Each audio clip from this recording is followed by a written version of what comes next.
Hey, what's happening, dudes? I'm Kevin Duty. Today we're taking a look at my collection, my knife collection. Now, this is excluding any fixed blades that I have, any slip joint knives, and any butterfly knives that I own, which I own a few of each of those. This is only folding and locking knives, which is makes up the majority of my collection. This is constantly changing. I'm constantly, rotating in and out knives, getting rid of ones that I don't carry quite as much to make room. Mostly having to do with money. So I'll sell a knife that I don't carry quite as much, so that I can buy one that I'm interested in checking out. So I'll probably do another one of these videos in a couple months. I actually have 2 knives on the way in the mail that I'm very excited to get. So there'll be another one of these in a couple months with those new knives in it. I'm not going to spend too much time on each knife, just a quick little overview. So let's go for it. Let's start over here. This is the QSP Penguin. Great knife. I modified the tip a little bit. It was more of a sheep's foot blade, the classic sheep's foot blade when I got it. It kind of sloped down from here. There wasn't this angle here, but I wanted to make it more of like a utility cutting knife, so I just got rid of that hump and made it a straight line there. And I like it a lot. It's very affordable knife. I think they're cheap though, but it's D2 steel, good action, good detent, good clip, nice canvas micarta. Great knife for the money. Next is the CVV Praxis, which I have modified a bit. Cut these little grooves into the G10. Got my die grinder, put, little symbol there, something to spice it up a little bit. This is a great knife, probably my favorite CVV knife. It has probably the smoothest action of almost any of my knives. It's crazy how smooth this knife is. Amazing blade shape, really thin blade stock, so this thing slices like crazy. Ergonomically, it's amazing. You can choke up and get closer to the edge that way. Just a fantastic knife. If you're looking for a larger work knife, this is what I would recommend.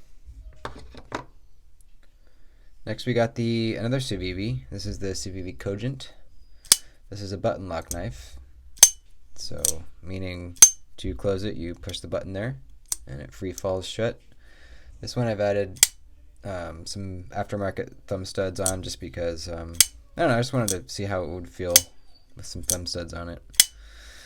I can reverse flick this one, thumb flick it, or even just swing it out by the button. Very fun knife to mess around with. Ergonomically good. Sharp. I believe the blade steel is 14C28N, so that's great for the price. Deep carry clip. Love this knife. Okay, we had to take a little cut there. I had to give my dog a peanut butter bone so that he would be quiet for me. He doesn't like when I make videos. Alright, next we have the Kuby Ku331. This is an awesome little front flipper knife. Front flipper that you can also reverse flick. Can't really thumb flick this one. Well, that one I did. Usually I can't get it. Yeah, it's more of a front flipping knife. I love this front flipping action. Feels great. Other than that, ergonomically, pretty neutral. Nothing crazy going on. You can choke up if you want. Steel is D2. Deep carry clip. I really like this knife. I'll just sit there and flip this thing all day. Next is another front flipper by CJRB. This is the CJRB Malaya. It's a pretty small knife, but it has very good action. They do make a larger version of this knife, which I haven't gotten yet, but I do plan on getting because this knife is extremely fun to open and close. Front flipping action is great. It's running on bearings. You can thumb flick it. You can reverse flick it. You can do whatever this is called.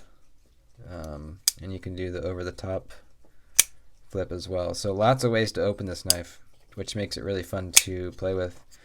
Ergonomically, it's okay. You know, it's a small knife, so I only get 3 fingers on it unless I choke all the way up here, which is an option. So really fun knife. Deep carry clip also. Next are the Pylars, however you want to say it, Pilar. This is the CRKT Pylar Large, which I've modified a bit. I stripped off the bead blasting there and put some gun blue on it. I also sanded off the logo, the billboarding on the blade there. Just give it a little character, a little spice. I love this knife. It's a little tank. I also gave it a pretty good mirror edge there. This thing just melts in your hand, man. This thing is just built to cut. It's a tank. It's got some thick blade stock. So, I mean, this knife just feels so solid. It's got a thumb hole and also a flipper tab. Pocket clip, not very good. Not a big fan of that, but it's alright. Next, the Pylar 3, which has a different blade shape, but very similar ergonomics. Extremely comfortable to hold.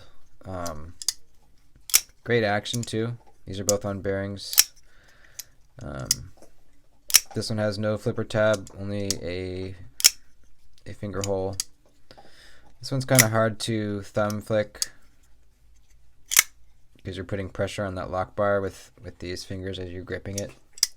So I pretty much only reverse flick this knife. This knife gets carried a lot. I really like this for a work knife. It's got a nice little brass backspacer there, nice little accent. D2 steel. Oh, I forgot to mention this one has 8CR13 MOV steel, so not the best. Hey, buddy. Here's another bone for you. Go eat your bones. Next we got the Toughlite, the Cold Steel Toughlite Mini. This knife was kind of disappointing when I got it. The lockup is not solid at all, and it had a nick in the blade from the factory, which I sharpened out, but you know, you don't like to see that. I thought I was buying the large version on Amazon. They kind of tricked me because it had a picture of the large version, and then at the very end of the title it said Mini. So that was definitely on purpose by them, whoever posted it. But you know, it's ergonomically really nice. You know, you can get real close to that blade and just put a shit ton of pressure on whatever you're cutting. So this thing is a great cardboard cutter. You know, basically just a little utility knife. Let's go up here to some more expensive stuff. This is my Benchmade Bugout, which I have fully dressed up with all mods from Flytanium. Flytanium is a company that makes knife scales, knife hardware, backspacers, you know, all kinds of knife modding stuff. So these are the titanium crossfade scales from Flytanium. I also have blue anodized hardware in there, and I have a copper backspacer. So this is one of my first more expensive knives that I ever got, and I put a lot of love into this thing, just, you know, making it exactly what I wanted in a knife, and I still carry it. Not quite as often since I have a lot of other options now, but I still do quite a lot. This is a great knife. It comes with these plasticky kind of scales on it, which I really didn't like. But once I got these titanium ones on, I mean, it just completely changed the knife, completely. It feels like a way more premium knife than I guess you'd call it a premium knife, but it feels even more premium now. It's got S30V steel, so it holds an edge very nicely. Put a little bit of a mirror edge on this one too. Great knife. I mean, the handle is so comfortable. I absolutely love the blade shape. It is just, in my mind, a perfect blade shape. You know, you got some flat, you got some belly, but not too much. It's a nice spear point blade. Spear point meaning the tip of the blade is in line with the center of the handle, so it's, you know, kind of one straight line. Just very utilitarian, and just so good. Looks good, cuts good. I love this knife. Benchmade Bugout. Next is my Spyderco Paramilitary 2. This knife is also wearing titanium scales from Flytanium. These are just the, you know, they don't have all the milling that these do. Just kind of the flat, non-contoured scales, which I liked better. I could have gotten this version with all the milling on this knife, but I liked the look of just the flat ones better. I also have a brass lanyard hole plug from Flytanium as well, and I have a deep carry clip from Lynch Northwest on this knife. This knife probably gets carried the most out of any in my collection. This is the knife I usually carry at work because it doesn't have bearings to get all clogged up. You know, I'm a welder, and I you know, when you're grinding with a grinder, you get little metal shavings and metal powder everywhere. And if I'm carrying a knife with bearings, by the end of the day, it's not opening well. It's all gritty inside, and then I usually have to take it apart and clean it, which is not a huge deal. You know, it cleans up fine. But this, I just don't have to worry about it. You know, the action is still great after a week or so of use. So I'll take it apart and clean it every couple weeks. But this is a great work knife, and the steel is S45VN. Which I am very impressed with. I have not had to sharpen this blade at all. I strop it semi-regularly, but I've had it and been regularly carrying it for around 6 months now, and it is still very sharp. So S45VN steel, very impressed with it. Next is something kind of different. This is a Shiragorov clone by Greenthorn. So if you don't know, Shiragorov is a Russian knife company that makes what some would consider to be some of the finest knives in existence, at least production knives. This is titanium. It's all titanium, milled clip. It's a big boy. It's a very big knife. If you want to compare it to the Bugout, it's quite big. So, you know, the regular Shiragorov knives are very expensive. You know, I think the cheapest one is probably around $600, but they go into the thousands. And I just can't see myself in the foreseeable future justifying spending that much money. So there's a company in China, Greenthorn, that makes these very accurate replicas, or clones, if you will, for substantially cheaper. The main difference is the blade steel is D2 instead of, you know, if it was a real Shiragorov, it'd be much more premium steel. But other than that, as far as the research I've done, it's a very close replica. So this, I mean, it's a really good knife. Action is extremely good. Detent's amazing. Flipper tab action amazing. I really like this knife. I really do. I hope to one day be able to afford the real thing. But for now, it's okay. Next is my most fidgety knife. Is the Demco AD20.5. This knife features the shark lock here, which makes the knife just very fun to operate, and it's a very sturdy lock as well. So it's not just fun; it's very utilitarian as well. We got a D2 blade. Put a nice mirror finish or mirror edge on this guy. Very fun knife to operate. It's got just regular plastic scales, but I'll probably upgrade those someday. Especially, I'm kind of waiting for them to release titanium scales for this guy. The same company that makes these, because I really like what they do. And I think this guy would look amazing with some titanium scales. So, Demco AD20.5. Next, I've got the Rats. The Rat Model 1 in D2.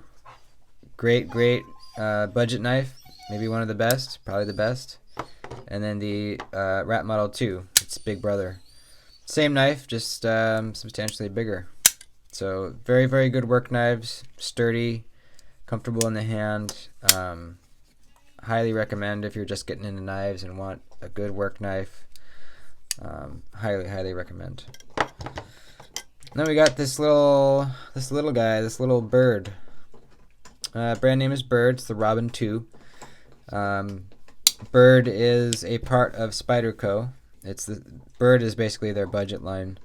So a lot of similarities between Bird and Spyderco knives. That's because it's the same company. This is the equivalent to, I believe it's the Spyderco Dragonfly. I'm pretty sure is what this is modeled after. So it's a cool little, just throw it in your pocket if you're wearing gym shorts kind of knife, which is how I use it mostly. I took the pocket clip off, so I use it just kind of as a lightweight option for when I need something like that. Yeah, I guess that's pretty much it. Let's see, what else? Yeah, I've got another, some random slip joints here. This one's kind of cool. I found it at a swap meet. It's an antique, I believe, by Frost Cutlery. If anybody watching knows more about that, I'd be very curious to learn more about that company. And my dog's whining, so that means it's time to take him out for a walk. And it's time to end the video. So thanks for watching, and please subscribe, and adios.